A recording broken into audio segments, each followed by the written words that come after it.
What's the importance of the forum? In the middle of everything that's going on, what do you see about its importance amidst these prolonged sanctions and Russia's view to the East? Well, that's an extremely good question. I've never been. I've always declined to attend, but this year I'm here, as you can see, because I wanted to see what was going on. I was bearish on Russia for 47 years.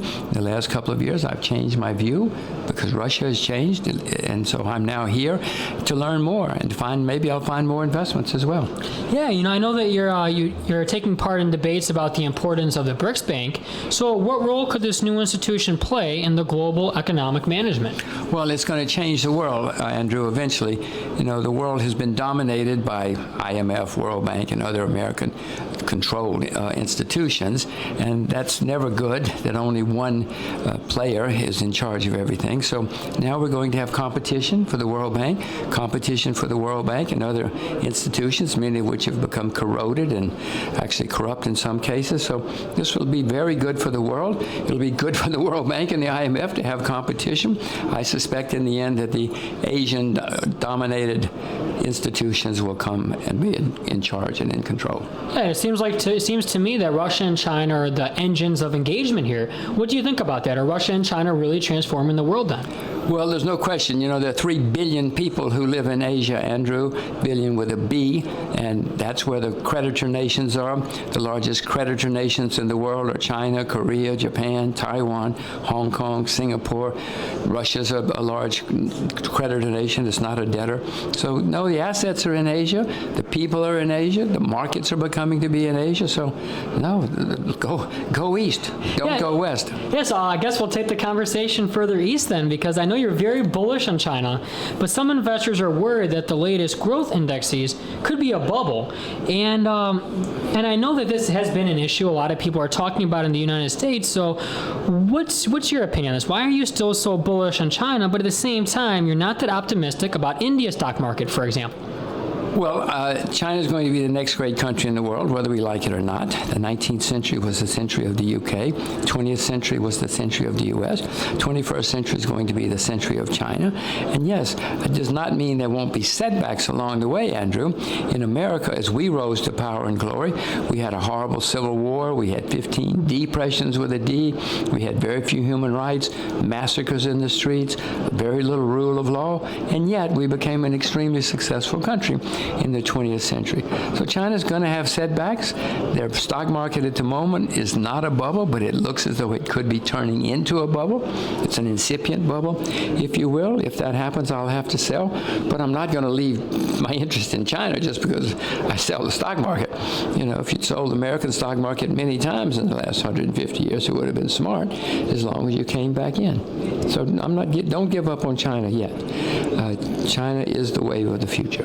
Yeah, I know that China, they're really taking the initiative in these trans-Eurasian transport networks, looking at the new Silk Road, both the land-based and the maritime-based. So what do you think are the prospects of China actually deepening its cooperation with all of its partners? I mean, China really is a force that's here to stay, right? It already is deepening its relationships with its neighbors and partners, if you will, including Russia.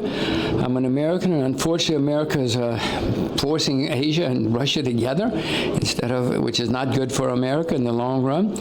We're shooting ourselves in the foot, we the U.S., but it's certainly going to be good for Asia and Russia.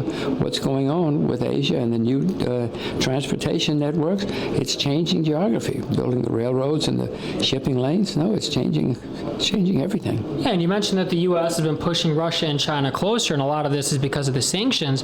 So focusing on Russia now, how do you propose it restructures its economy to improve its investment attractiveness in this current climate?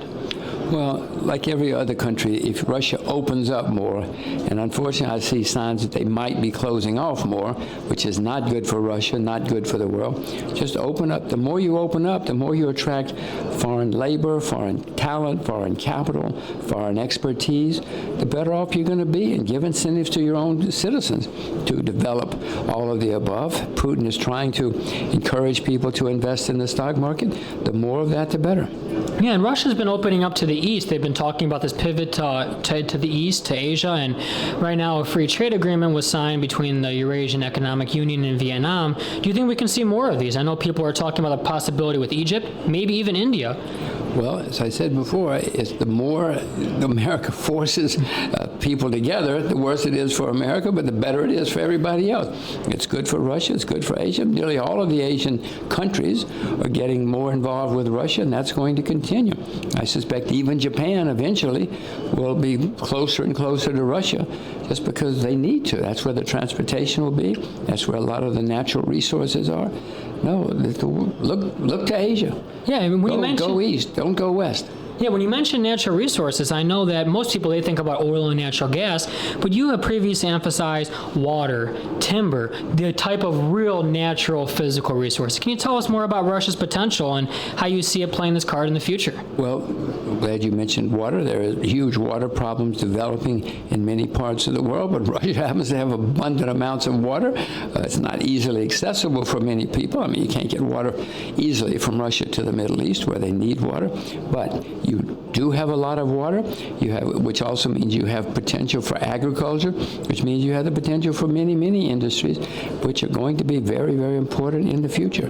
Don't give up on your water. In fact, the more you know about water, the better off you're going to be in the next 50 years. Yeah, and amidst this Russian-Chinese strategic partnership, I know that the U.S. is trying to come out with its own counter moves, specifically the Trans-Pacific and Transatlantic partnerships.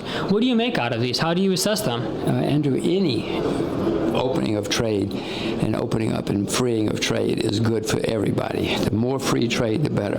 People can get cheaper, more efficient, and better goods if there's free trade. So I'm in favor of all the free trade we can get. I would love for the whole world to have free trade, but if we have to do it nation by nation or group by group, let's do it any way we can. Well, with these free trade agreements, I know that there's been a revolt amongst Democrats and some people in the United States, and lately President Obama's policies, instead of being fast-tracked, they've been stopped in their path, it seems like. So how do you comment on this? Do you think Americans will ever get on board with what you're proposing? Well, unfortunately, for some reason, the Trans-Pacific Partnership, they won't tell us what's in it. America's supposed to be this open and transparent democracy, and here they are passing a bill where they won't even tell the people who are voting for it what's in it, which is peculiar and worrisome to me as an American citizen. But let's hope that the facts do come out and that we still have more open and freer trade. Okay, so where do you see the future of the trans-oceanic partnerships going? Could it be possible that the U.S. gets one with Europe but doesn't get one with East Asia, or vice versa? Well, of course, anything's possible. There's no question about that. I would hope that we open them all up and have more free trade. As I said, I would love free trade with the whole world. The more, the better. And if America isolates itself or doesn't trade as much as it could or should with other people, then that's more to the demise of America. Unfortunately, Asia is rising and Russia's rising finally again. So America's going to suffer if we don't cooperate and play with the rest of the world. America's the largest debtor nation in the world. America's the largest debtor nation in the history of the world, Andrew, and it's getting worse. So we need all the trade and help and openness we can get. Okay, and I guess just as a concluding question, because we're about to wrap things up, what are the most important economic trends going on right now that you think are really, really the things to watch? Well, the rise of Asia. I'm investing in Russia, so I was bearish on Russia for 47 years, Andrew. In the last couple of years, Russia's changed, so I'm changing, and I've become investing in Russia. Agriculture is going to be very exciting and popular and prosperous in the next 10 or 20 years. These are things that are changing, and if you can invest in change and you buy it at a good price, you're probably going to make a lot of money.